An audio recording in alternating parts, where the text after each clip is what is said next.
Laz Alonso, who plays Hector Negron, is Mother's Milk now, which I don't watch The Oh Boys. shit, he's Mother's Milk. That's right. Dude got buff for the boys. He was a string bean in this movie. I finally Watched. I finally Watched. I finally watched. I finally watched.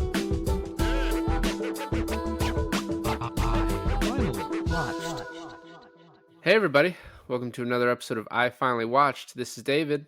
And this is Alon, and I finally watched Miracle at St. Anna.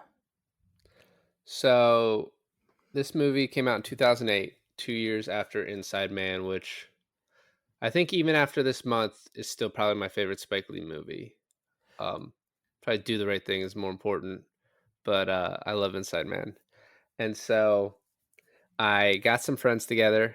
We went to like movie theater to see this, and we are probably an hour in, and my friend turns to me and he was like, "Man, this movie's long." I was like, "It's 2 hours and 40 minutes, man. We're not even halfway done." He's like, "What the fuck, really?" But I was sitting there enjoying it the whole time. Like I didn't really care about him, and I haven't seen it since. So it's been 15 years, and so in that time, there are two things that stuck with me. Okay. There is the German lady in the beginning yelling over the loudspeaker, and I all today I just kept saying to myself, "Buffalo Soldiers" Oh my to god, myself.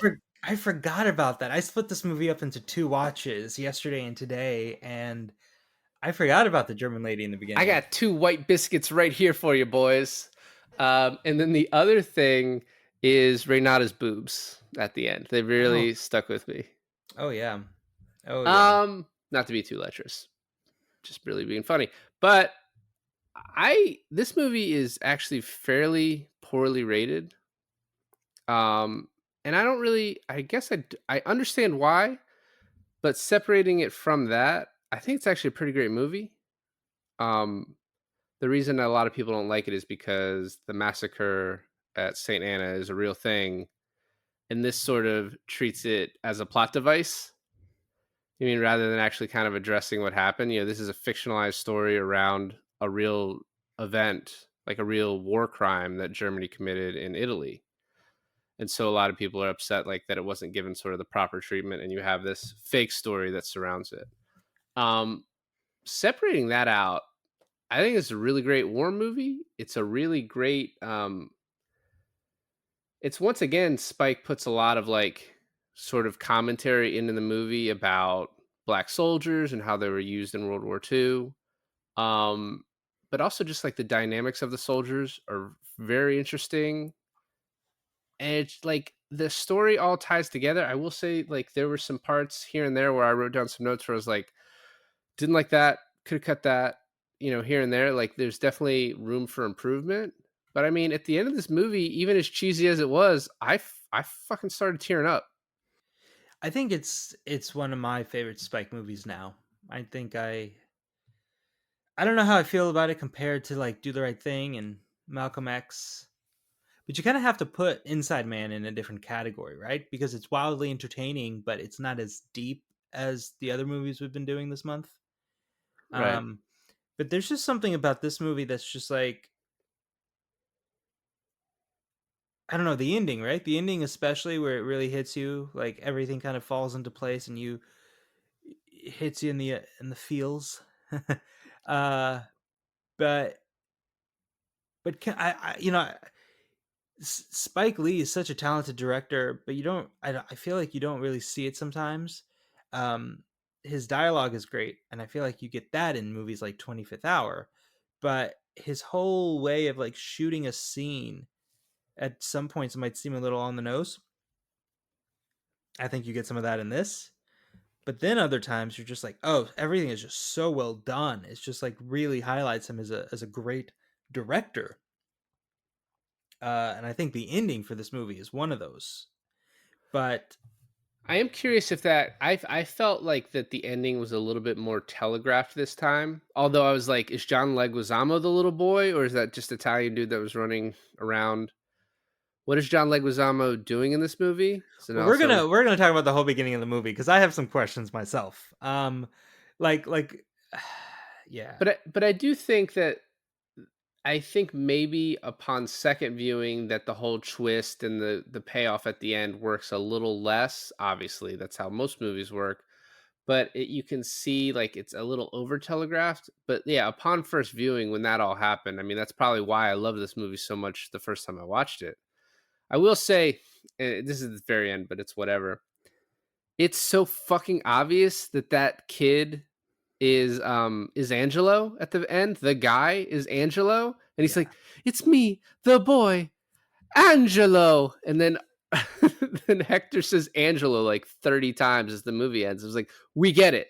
Just stop. Like we got it before." So it's funny about that because I was trying to cram the ending of it earlier today. My mom was supposed to pick me up and we were supposed to go to lunch. And so I'm watching this movie and she's like, I am 5 minutes away. And this movie is like 15 minutes from being done, including credits. But I don't know how long the credits are. So I'm watching this movie and he's on the beach and he's talking to the guy and he turns and he starts running and you see the guy with the statue head. And I gotta go. So I'm just like edging towards the door, trying to finish this movie, waiting till the credits roll black, and he grasps the guy's hand. The guy says, "It's me, Angelo," and then I just have to fucking go, right? So I was like, well, shit, I wonder how this ends. So I pause it right there and I go. And like a couple hours later, I come back. I was like, I gotta finish this fucking movie. 10 seconds 10 seconds left of the movie. I was like, oh, I did finish it. That's it. Um, that was it. But it's so funny because, and I guess we'll just start now. But when you go into the beginning of this movie, it's actually this really cool setup where you have this guy, you don't know who he is, go into this bank, you don't know what bank, and then he starts his job as a teller, and he's kind of going up against some people, I guess, like just everyday kind of retail shit. And then you have this guy who comes up to him asking for stamps. He recognizes him. He says his name, and he pulls out a fucking gun and shoots him point blank. Right? This is how the whole movie starts. For me, I did not expect the way that this movie would start that way, and I was just like, okay, cool. I'm in. I know what's gonna happen. It's like 1980s, cool. It's gonna do a flashback. We're gonna learn who this guy is, why he shot him, everything like that. I was like, I got it. I'm super cool. But it doesn't cut right to it. You have this whole thing with Joseph Gordon-Levitt being like the starter reporter and trying to like get the one up, right? And I Yep. was like, and so the whole movie in my head was going to be flashback to 1944, get a little bit of the story, go back to present day, quote unquote present day, the 1980s, get a little bit of more of like Joseph Gordon-Levitt's stuff, right? And then go back and forth. You don't. You hear Joseph Gordon-Levitt again at the end, but you never see the dude again. You never see the cop played by what's his face? John Turturro. John Turturro. And I was just like, "Oh, wow, this is like that's different. I didn't expect it to be that way, you know?" So that beginning, it's a post office, right? At first, it starts off Oh, with him. it's a post. Well, that makes sense with stamps, yeah. It first starts out with him watching a John Wayne Moore movie, and he says, "We were there too. Like, hey, black people were there too," because I think that in the movie it was all like all white people fighting. Um, and then yeah, it talks about the scene. What's interesting is that opening scene after he shoots him is almost an homage to Inside Man, where Kind of John Turturro is dressed up like Denzel Washington from Inside Man. The post office looks like the bank bank. from Yeah. Inside Man. Yeah. Um, and then the music in a lot of the movies, I'm sure it's probably the same person scored both because the music sounds so similar in a lot of points of that movie. And I love the score from Inside Man too. From there, well, also both involve Nazis, right? But from there, you go to the guy's house and you find the statue head. They bring the statue head to art dealer. Art dealer identifies it as the missing head of a statue, a famous bridge in Italy that the Germans blew up. So it's like the missing head of the statue. It's worth millions of dollars. And then you get to like the interrogation room of the guy, and somehow I guess Joseph Gordon-Levitt gets in there and starts like, "What is up with you? Who are you? Why did we find like $1 million statue head in your thing?" Da-na-na-na-na, back to the Flash, back to his past, and then we just start with like the whole war from the get go when they get separated on the river. You said we were going to talk about John Leguizamo, and yet you try to skip over it. Oh yeah, yeah, yeah. John Leguizamo is in there like fucking a dude, fucking a dude. Sorry, fucking a girl, very beautiful woman. Hmm. Um, I meant like dude as in like, a person, whatever. Not important. She's not important, and he's not important. And he's so not important that it took me aback of how not important he is. It made me feel like he was some sort of like art thief or something. Well, And he dealt in Nazi art, and so I think the point of just showing this scummy person and like the making money off of this horrific thing, right? That like we've almost forgotten about how horrible these people, this time in history and these people were. the way he was playing with the paper, with like the side of the paper he wasn't looking at had the story about the head being found, and then it flying out the window. It was all to me. It was almost playing with like, oh, okay, if he caught wind of it, he could go after it, or something bad could happen in that sense. But the fact that it eluded him and then fell down to this guy at the bottom of the cafe was like, I don't know why, but with such little setup, I felt relief that John Leguizamo was not aware of it. Yeah, I But don't. but it's I probably not even supposed to be doing that. It just felt like a lot of people just wanted to be in a Spike Lee movie. You know what I mean? Because then we go to the next part, and you have Michael K. Williams just playing a part where he's going to die any second, right? He's crying out for his mama. He's like, I don't want to be here.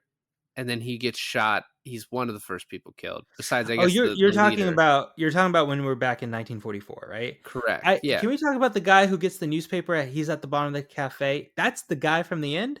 Yeah, that's Angelo. Okay, okay, okay. So we're not supposed to know that yet. Angelo. Angelo. But we're no, not. it just seemed like it seemed like Joseph Gordon-Levitt, John Leguizamo, Michael K. Williams. It seemed like they all wanted to be in a Spike Lee movie, and they're like, whatever tiny part you have, I'll do it. You know what I mean? Because like they could all do bigger things. That's true, and especially like Joseph Gordon-Levitt at this time was pretty damn popular, actually. The whole thing of the movie, Spike kind of sticks in humor where you don't necessarily think humor would go, or his characters are so like out there. You're like, is he trying to be funny right now, or I don't know. I don't quite understand what's going on.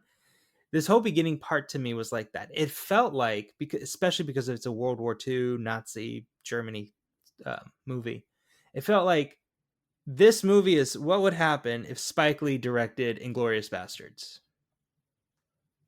Yeah, I mean, I guess somewhat similar. Especially I with mean, the German woman in the beginning. it's a complete yeah. Oh, that part for sure definitely felt like a little QT-ish. The rest of it, the tone of it to me is so different. Like once they get in that little Italian town. But yeah, the beginning, and I love too. As the white woman is speaking over the speakerphone to them, all the German soldiers like, "What the fuck is she saying? Will they shut her up? We can't even afford food, but they're paying this lady." There's just like how, and it's playing into the fact that like they were losing at this time, right? Like they were Yeah, I was holding gonna say it's on. the end. It's the end of World Yeah, War II. Yeah. yeah, it's very close to the end. You also at this time see Train like carrying this head, and I just the whole time, the first time I saw this, and now just thinking like that has to be so fucking heavy. He's a big guy. He's a chocolate giant, David. He's the biggest black guy you've ever seen. Like, how will we know it's them? It's the biggest black guy you've ever seen. Let's talk about Boyd Crowder in this too, because like As I live and breathe. he plays such a horrible, like, as he does, he's pretty good at it. Such a disgusting character. Yeah. There is him, and then John Hawkes, who plays the ice slop owner at that one point in the movie. Just Yeah. like you're like, hey, their agent calls like, we got another part where you play like a really shitty racist. He's like, of course. All right, let's get go. Where am I flying to? What did the ice slap guy play before? No, I'm just saying he just looks like that. Oh, He was in what's that? Jennifer Lawrence's first movie, Winter's Bone, which that doesn't really have to do with racism. It has to do with I've a never coming seen of it. age tale. I really want to see it. He just has a look about him. You know what I'm saying? Sure, yeah. That he backcountry. That almost felt like a melodrama. That whole scene where like he kicks the black soldiers out of It his. felt like a vengeance, like daydream. Really, you know what I mean? Like a Well, because they could in. I mean, in real life, if you do that, like they're gonna get in trouble. right. But So but even like the whole thing where like he kicks the black soldiers out of his shop and he turns to his son and goes, "That's how you treat him, boy." He's like, "Mm-hmm." the It's just, son did not seem real happy about it. but it just felt like on the nose, I guess is a good way of describing it. But like you said, almost like a daydream. And then they Yeah. turn back around and cock their guns and you're like, yeah. So I said to you, I guess this is a good time to start talking about it now. My first watch of this, I came away thinking Michael Ealy, who plays Bishop, was the biggest piece of shit. You told me this and I was like, he's a grade A jerk at best. He's still an asshole, but to me, I like when I first watched it, I kind of like the focus, there was a bigger focus to me on like I don't know. I felt like Renata and Stamps sort of had a thing going, but then you realize it was like one scene where he's like, "Oh, you have a husband? Okay, yeah, probably." And then she just like goes and fucks the asshole. You know what I mean? And it's just like, and when it gets down to it, he's annoyed by it. He's like mad. He's like, "Oh well, I thought we had something," and you sleep with the biggest piece of shit. But then he makes some comment about how tight she was, and he like just beats the shit out of him. They like go at it. It's really just like because it was playing into the like he's such a shitty, disrespectful person. You know what I mean? Yeah. No, I mean 100%. But he wasn't a traitor. He wasn't a Nazi. I think there were worse people in the movie that you could put him up against. That you're like, oh, okay, he's not that bad. He's just kind of a dick, right? But it's funny because I could imagine like watching this for the first time, like looking at it through your eyes, like a younger you being like, man, why I'm does such a he get nice guy. no? Why is not enough choose the nice guy? No. I was gonna say you're just watching the movie and you're just like, "Mm, why can't I get with Renata's tits?" She has other parts about her, Alon. Ah, This time when you were like, she kind of looks like what's her name from Anna 25th Hour? Anna Yeah, I Paquin. was like, yeah, I definitely see it now. Well, especially when like in the first part of the movie when you see her and she's just half lit the whole time. Uh huh. But when she Yeah, well, you could steps, barely see her. She looks exactly like her. yeah, that's what I'm saying, man. When she steps out and she's like fully lit, I was like, oh, that's not Anna Paquin at all. I was like, damn, I didn't know Anna Paquin could do such like a fucking great accent, speak fluent Italian. I was like, holy damn. So they start getting shot at. A couple of them make it across the river and they call into Boyd and say, we need an airstrike. And he's like, they're lying about their position.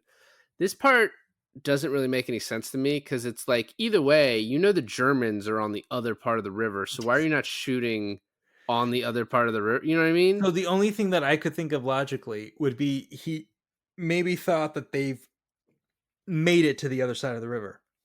I don't know. Not the US soldiers, but the Germans like made it to the other side of the river. Maybe he didn't believe that these black soldiers could hold down the front line as well as they did. And then they, they pay for it. And he pays for it. I like this movie because everyone gets what they deserve, except our good guys, I guess. Yeah, I mean, what the hell? Um, so the four main characters make it across the river, although we don't know that right away. But we see Bishop and Train make it across, and they run up the hill, and they see just a thing of hay moving. And this is where it starts with the Bishop kind of being an asshole. He tells Train to go check it out because he's like, "I'm not checking it out. I don't know. I don't want to get involved." And it's just a boy who's like created a stealth device to get around. and he's talking to someone named Arturo, and you have no idea. It's like, is this an imaginary friend? Which the reveal on that, I forgot. So it's pretty fucking gut punching when that happened. Oh yeah. Um, and a beam falls on him, and the chocolate giant pulls it off of him, and then saves him. And then a German soldier walks in, and I was like, "Is that guy important, or is it just I don't know? Nope. I don't think so." I thought that was the Hans guy that was missing at first. That they're like, The in a butterfly? scene. No, butterflies. So in a scene later, a huge German commander walks up to this guy who, by the way, is supposed to be like the good German in this, right? There's several good Germans, which is like not a thing you really do in 2023. You don't like all the Nazis have to be really evil. Um, but there's a commander who's like, I'm over this war. I just want to get back to my family. And then a bigger guy that comes in, he's like, all right, a few things. One, we're about to do an offensive. Two, you got to kill this butterfly guy. Any means necessary. We got to kill him. And three, there's this guy who defected, and you got to find him. And like when that guy leaves, he's talking to his, the good German guy, for lack of a better, I don't know his fucking name. Is like, dude, we got to find that guy and maybe like give him some nice food before he gets all his teeth fucking pulled out, because like something's up with that. They won't explain to him why they want him. When you find out later, it's because he saw the massacre and he defected, and they're like, we committed a war crime, so we like have to get that guy. Like we have to get everyone on the same page. We have to kill that guy. Um, Right, right. When you say good German, I think Jojo Rabbit kind of gets shit for a scene where they represent good Germans, good Nazis, or I mean, you know what I mean. But if you've seen it, you know what I mean. If you don't, you don't. you don't, and go see it and don't judge me. But um, I think you could look at it being like, oh, you shouldn't give a character arc to a Nazi or whatever. I think especially since, and both of these movies are depicting the end of World War II, right? You're not at the beginning where Hitler is like running supreme, right? It's at the end where everything is going to shit for them. And I think showing a Nazi kind of not really believing in everything he's believed before is an interesting way of saying like even Hitler never held enough power to like keep everyone in the dark, right? It's like even at the end they were like, wow, this is fucking stupid. I think that's a good thing to show. Well, I mean, I think it's not like people. A lot of people, when they bitch about movies now, basically are like, you need to make a movie, an after school special, where you explain at the end, like, hey, Nazis were bad, and just so you know, like, we're letting you know. In reality, the entire gambit of humankind is like, there's good people and bad people in every society. No. In the German society at this time, there were shitty people all the way down the spectrum to some good people, and they all, like, a lot of them became Nazis, and some that even didn't want to, some didn't become Nazis, and they kind of were persecuted in their own country too, right? And so there were people who were Nazis who did actions that you could look at and be like, those are good actions. Whether in your mind or the viewer's mind that absolves them what they did, that's fucking on you, man. Yeah. So, like, if you can't handle a movie where it shows a Nazi at the end hand a gun to our protagonist and like, hey, man, good luck, get the fuck out of here. Like, I don't know what to tell you. Like, stuff like that probably happened. So just fucking deal with it and like figure out how you feel about it. And how you feel about it is how you feel about it. Yeah. I agree. I agree.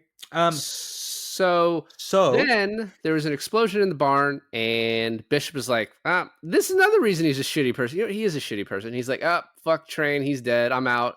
And then he just leaves.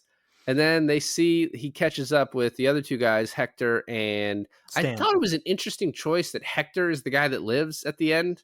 I thought it was an interesting choice too. When I tried to explain this to Taylor, she was like, "Oh, the main guy." I was like, "I think the movie did a pretty good job, like giving all these people opportunity." She was like, "No, the main guy who got with Renata." And I was like, "Well, first of all, that's not the main guy, and second of all, that's not the one who lives." Booby Miles is the main guy. Aubrey Stamps. That's another reason I was like, because I agree. Like watching it this time, it is more of an ensemble piece. But coming off of Friday Night Lights with Derek Luke playing Booby Miles and like being like kind of a big fucking deal at that time, he's the main character in my eyes when I watched it in 2008. Well, well, yeah, because you know that that's him in the flash forward, right? So like Well, no, it's present day. not. Oh Booby shit! No, Miles, no, no, shit! You're right. You're right. You're right. yeah, You're right. Booby Miles is Stamps. Laz Alonso, who plays Hector Negron, is Mother's Milk now, which I don't watch The Oh Boys. shit! He's Mother's Milk. That's right. Dude got buff for the boys. He was a string bean in this movie. I knew you would appreciate that, but I was like, Holy I don't shit! watch I The didn't Boys. even. Damn, dude. But listen, actually, you could make a case for every one of those four people That's why I being think it's the more of main an character. ensemble movie like those four. I don't think anyone gets any more screen time necessarily. I mean, there probably obviously someone does, but I think it's pretty well divided between their stories in kind of a good way. Um, so then we get this little, we see like a flashback to when that rocket was sent off. That's like, here you go, Hitler, and it hits a power line that somehow turns power back on for this one guy. Um, which like I don't know. There's a lot of like almost like there's religion mixed with like mysticism in this movie, and like I think having a movie called Miracle of Saint Anna has to have some mysticism in it. right. And so the guy's like, why the fuck did my power come back on? And he's also like, fuck, they're gonna think that I'm a bad guy because my power came back on, which they do. Which he kind of is, because he's a fascist and everyone knows he's a fascist. Like he signs up to the fascist party, but it's only to like save his own skin. He's a Yeah, he's kind of a survivor. I mean, he is a fascist, right? Because they keep saying that he is one. And he's very quick with the Heil Hitlers whenever he needs to. That might be a survival thing, but he that definitely might be is a a problem. fascist. That might be a Yeah. problem. Or actually, is he a fascist? Is the butterfly a fascist? I don't know which side's on which. So I'm I confused. Is the butterfly the guy that comes into town later on with the German guy? yeah. Rodolfo. The butterfly is I forget what his name is, but yeah, he's the butterfly. And then He's a chiseled looking 5 o'clock shadow dude. he's a good looking motherfucker, that guy, yeah. Yeah, yeah, Yeah. yeah. I for a while was like, is that Renata's husband? But no, I we don't thought meet that that guy. too. I thought that too. That was my first inclination, because she just mentioned, she's like, I have a husband. This guy fucking rolls up. You think what would be even more interesting is the butterfly is her husband. Well, or Marco was her husband, the guy Yep. that he killed. But we Rodolfo's don't. That's true too. Yeah.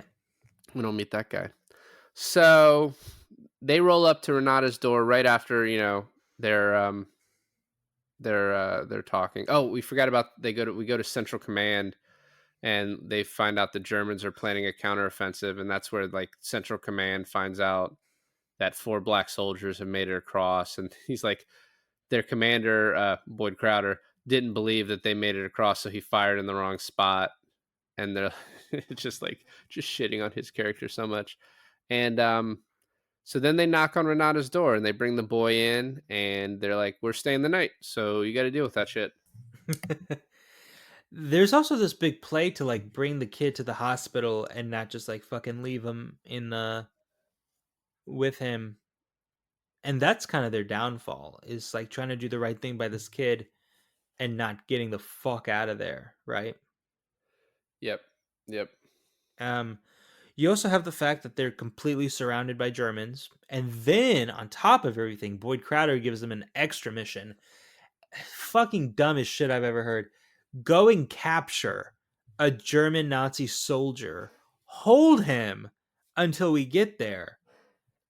And I mean, the dudes were as pissed as I was when he told them that, because I was just like, how the hell are they supposed to just find a German Nazi soldier? And they do. They do almost immediately in the most convenient way. I think the plot is a little convoluted where you needed them to stay in the town. You didn't need them to be searching for a German soldier. You just could have been like, we can't get out of here right now. We're gonna have to hang tight until we can, right? But Like the fact that they do, and then the butterfly with his prisoner and his troop come in, like the 5-person troop come in, is like super convenient. And this is right after the Renata's tits scene. Stop bringing it up. So you're just like flabbergasted by them, and then you're like, what's going on? So we see Pepe and his guys right after we talked about the scene where the big German soldier, he's big in rank and girth, is like, hey, we need to find the butterfly. And then we see the butterfly, Pepe and his guys, and it shows Rodolfo, who has a very distinct face. So it is interesting to me how we know that. I don't know. Did you know he was a bad guy? Going like he's the you knew that's the guy that got shot in the beginning, right? No. Oh, okay, well, fuck me then. I guess you didn't know. I was like, he's pretty recognizable face. But again, this is my second watch. But he's And also older. He's also older in that, and they do call him Rodolfo by name, but I don't think you get his name until kind of later in the movie. possibly, yeah. I mean, so I don't know. It's hard for me to know how much of this was implanted. Hold on, implanted on my brain from 15 years ago, and like that I sort of subconsciously remembered, and how much I was like figured it out again this time. Well, you also have it when they do show up and the kid is awake and the kid comes face to face with them. You pretty much know then. You're pretty much aware that the kid knows him from somewhere, although he's making it hella complicated for everyone because he's speaking in riddles. Everyone thinks he's possessed. Um, so that part I was like kind of slow, kind of like tracking through mud there. Yeah. So we get where they're trying to get out, and Renata says she can help, and the little boy will only eat for train. And then there's a scene where Hector is the radio man and the doctor, and he's giving medicine to the little boy, and the little boy grabs his rosary and kind of holds it, and they all get like really affected by it. And then the radio starts working, and Yeah, Boyd's like, "Hey, I need you to grab a kraut and hang low." Um, and then there's this really good scene right after this, which I think is like, kind of a quintessential Spike scene, where you basically have Bishop, which I think represents probably more of the way Spike thinks. And then you have Stamps arguing, where Stamps sees himself more as an American, as like, I'm making this country for myself and I'm going to have a future there.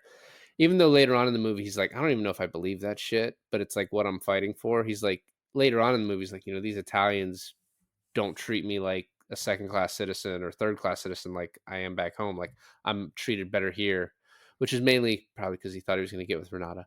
But then you have Bishop in the scene who's like, "What the fuck are you talking about? Like, this war isn't ours." Like, and he said that earlier to Train in a scene where he's like, why do you care about this boy? His own parents don't care about this boy because they're like, they started this war. Like, white people don't care about their children because they keep going to war. You know what I mean? yeah, This is the Second World War.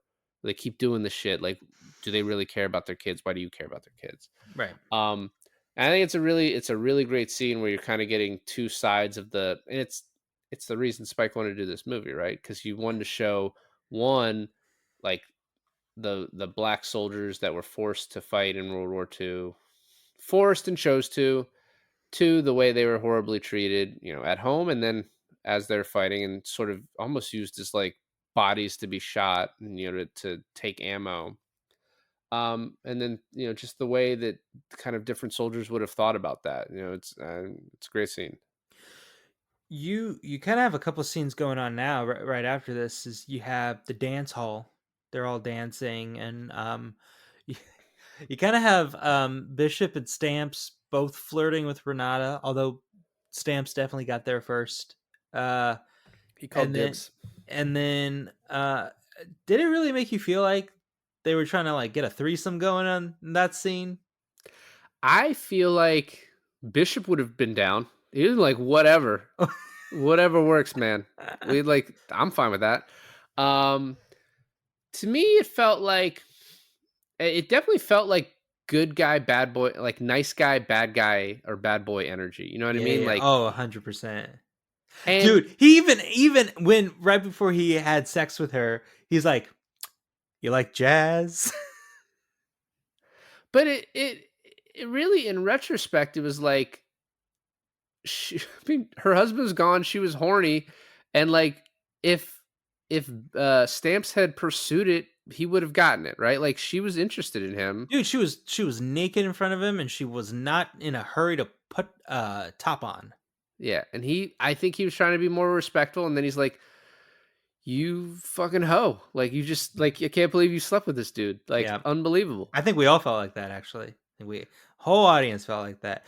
Um we also have like Bishop is always trying to push Camel cigarettes onto people. Like I think that's just like one of his little traits, right?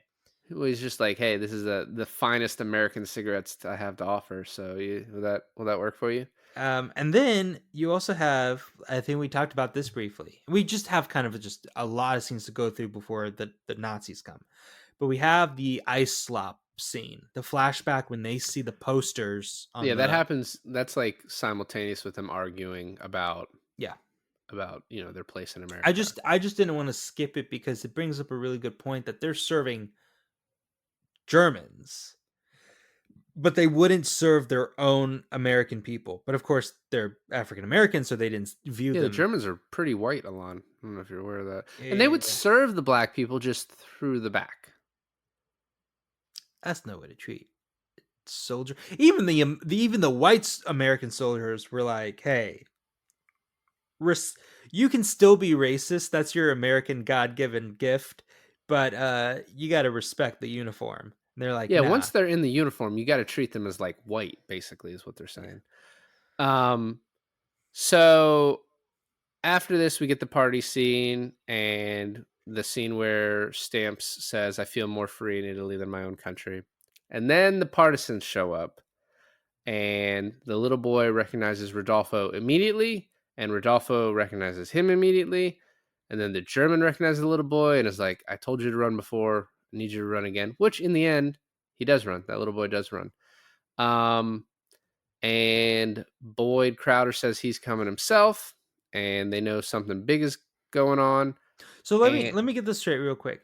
The German that Rodolfo's captured along with the butterfly is the one that defected save the at, little boy. and saved the little boy, tried to save his brother Arturo, that didn't work out, and then um they're chasing him. But then Rodolfo is the guy who is the Italian who turned on his people. Yep, Yeah.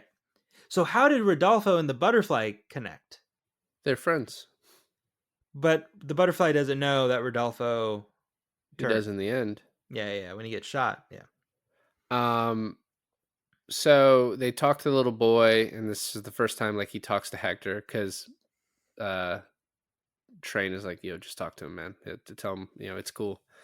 And the German guy told me to run. He's like, "Why are you afraid of the German guy?" He's like, "I'm not afraid of the German guy. He told me to run. He's my friend. And there was a fire at the church."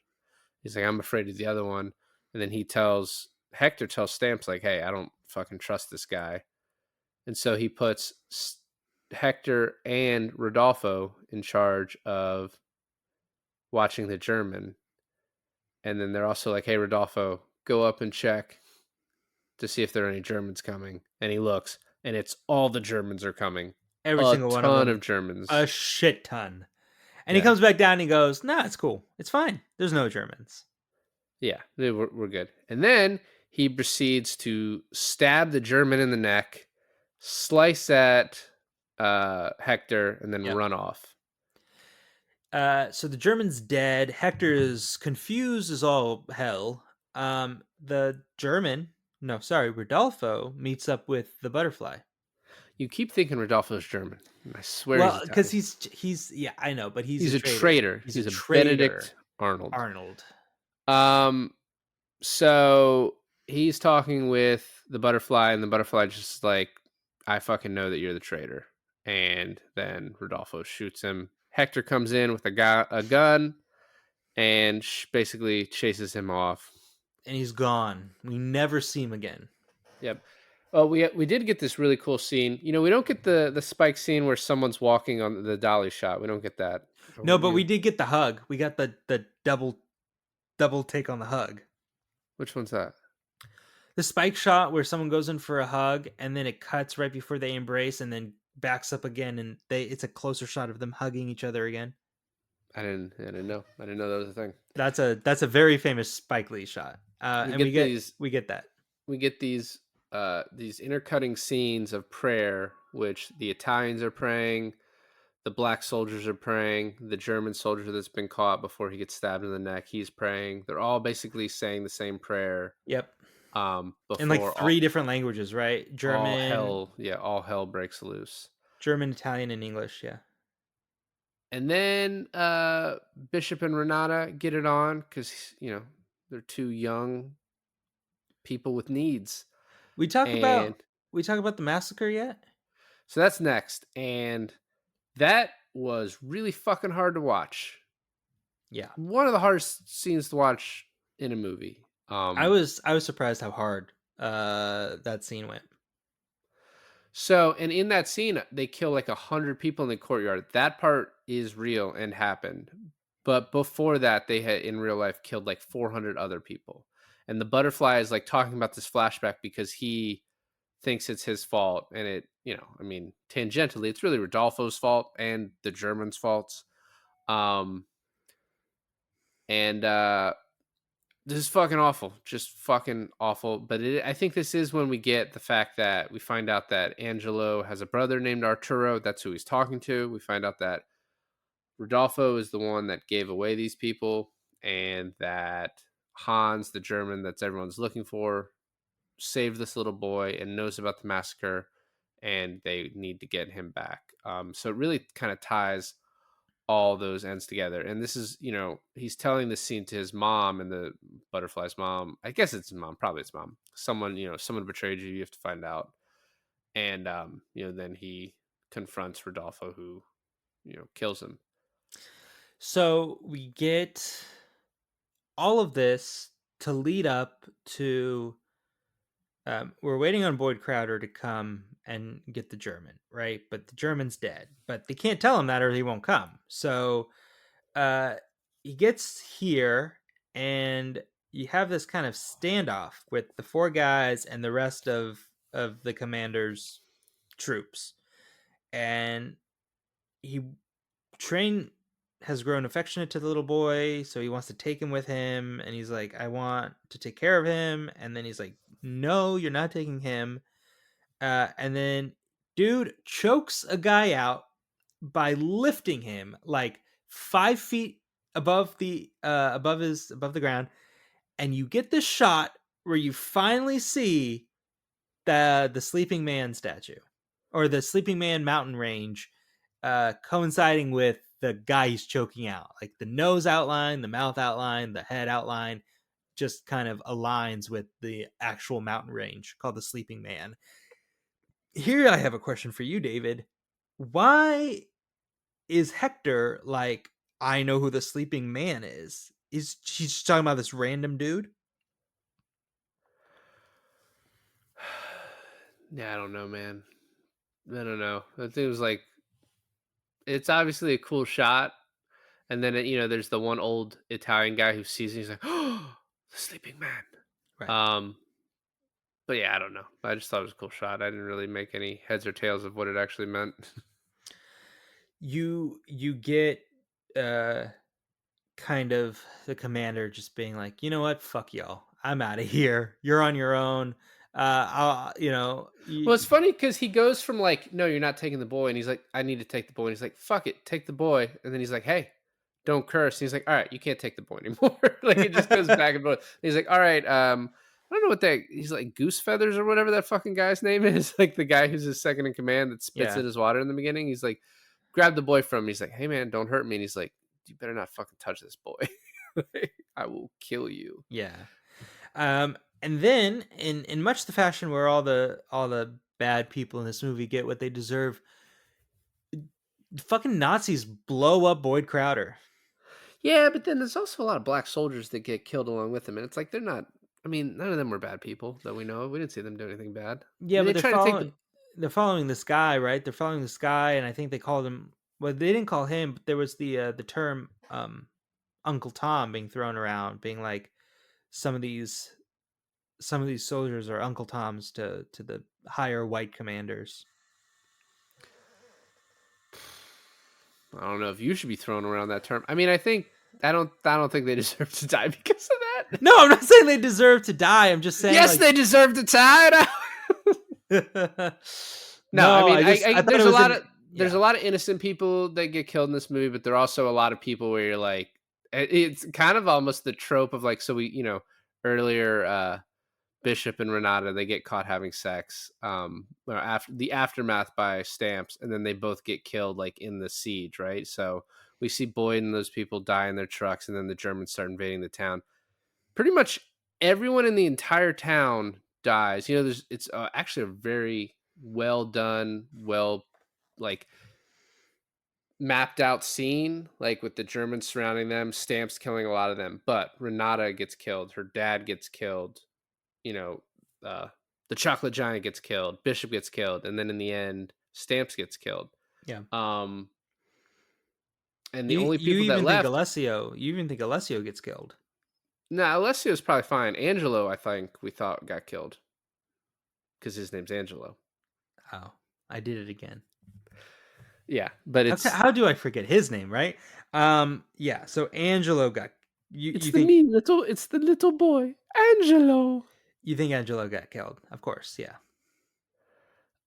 You do. And then you see Angelo wake up to his brother Arturo, and you're like, oh, he's really fucking dead. Right. And then he's like, Arturo, am I dead? And he's like, nah, you're not dead. You've got more to do. But then when Angelo walks up to Hector sees Arturo and is like, what the fuck Yeah. is going on? But then they just walk off. He gives him the head and he gives him the rosaries. He doesn't give him head. He gives him the statue head. I said the head. Yeah, well, You just want to do that you thing. better watch it. You better watch it. It'd be a completely different movie. So, and then Hector is about to get killed by a German soldier, but the good German guy comes up and says, hey, we'll take him as a prisoner. Get out of here. And then he just hands him the gun that kills Rodolfo and says, defend yourself, which is funny because he then later defends himself when he sees Rodolfo again with a bullet to the chest. Yep. Yeah. That's pretty good. And you get okay, so now we're kind of like back in present time in the 80s. The only thing I'm going to say before we are is the white soldiers, American soldiers come up and they get Hector and they're like, yeah, Almond, who was the central command guy from earlier, wouldn't listen to the recon about this city being attacked, and so didn't send anyone to help until it was too late. And it's kind of, aligns with what Boyd Crowder's character did earlier when he wouldn't listen to the people telling him like, hey, we've made it across the river. Yeah. And then exactly. now we're in present day. We hear Joseph Gordon-Levitt's voice talking to him, kind of being like, kind of where we actually left off with him in the beginning. We never see him though. We're back in we're flashed to a court where this dude is being tried for the murder of Rodolfo, but no one fucking knows like all the shit that we know now. And then dude gets fucking saved.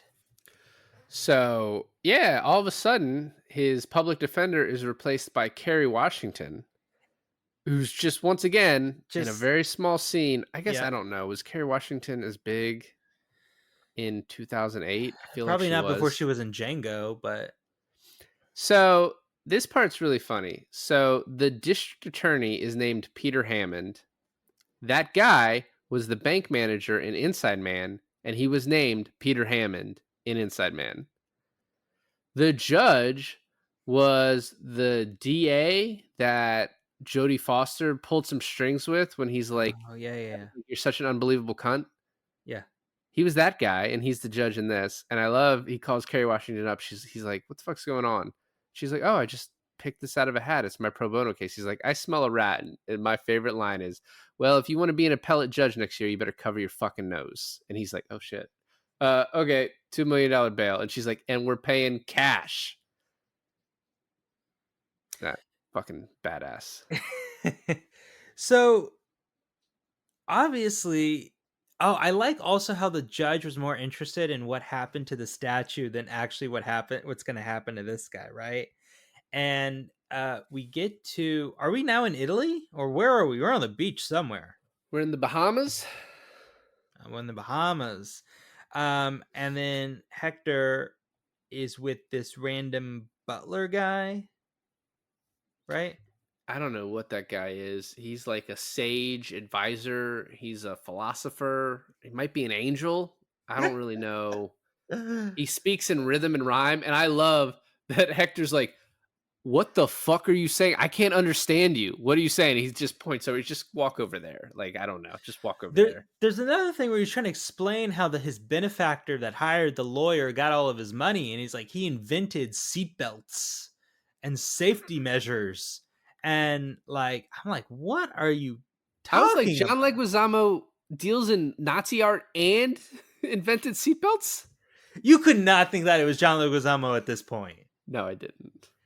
And so he walks over there, he starts crying, and I love this shot because you just stay on him. You don't know what's over there, you know what he's looking at, you don't know, and he's way too far away to notice like a face, right? I mean, especially a 40-year-old older face.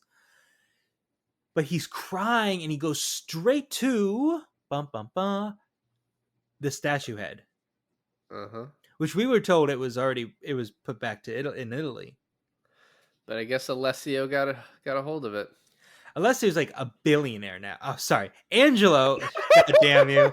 God damn you. Angelo is like, he's like a billionaire now, right? Like that's what he's saying. Like he must have invested in. If you invent seatbelts, I think. Yeah, I guess so. So, you get the scene where I got cut off 10 seconds before it ended. He's like, I'm Angelo. I'm the boy. I think it would have been better if it almost like if it wasn't Hector, right? If it was Train, I felt like that would have been a bit more. I don't know. I think you didn't want it to be too happy of an ending. When they did the end of this, I was like, can you please why did you dumb it down so much? We knew who it was, right? I mean, you could maybe say it one time. I think if you just said it's me and then Hector goes Angelo, you know what I mean? Just something like just much more simpler. It's a me, Angelo. So this movie, like a lot of Spike movies, went under the radar. Wasn't well liked by a lot of people, as I talked about. There's not a lot of facts. Samuel L. Jackson turned down the role of Hector. That is weird because he is so much older than the guy that played Hector. Yeah, especially if you're trying to do like they're 20 in the army and now they're 60 here. It makes no fucking sense. Yeah. Like, and then Wesley Snipes was originally cast too. Same issue, right there. It's weird. Yeah, I feel like that's just a different movie. I don't really. Yeah, you have it where a bunch of old farts are the soldiers of Saint Anna, and now it's like none of them want to do it. Fuck it, I'll hire a bunch of young guys to do it. And then in 2019, he did the Five Bloods, the real Five Bloods. So that's true. Sort of brought it back.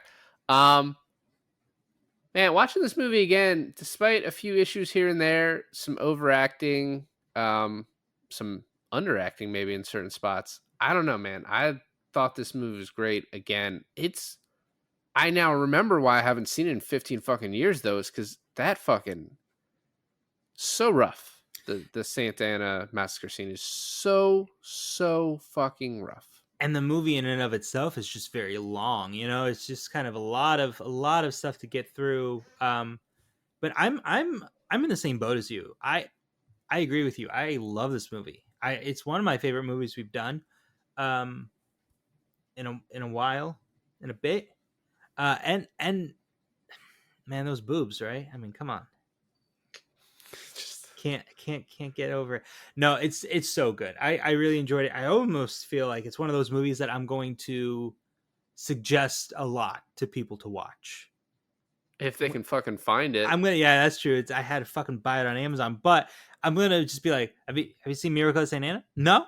Well, you should. You should probably watch that. I'm gonna be annoying about it, but it is that good. Well, thanks for listening to another episode of I Finally Watched. This is David. And I'm Milan, and I finally watched Miracle at St. Anna. Arrivederci.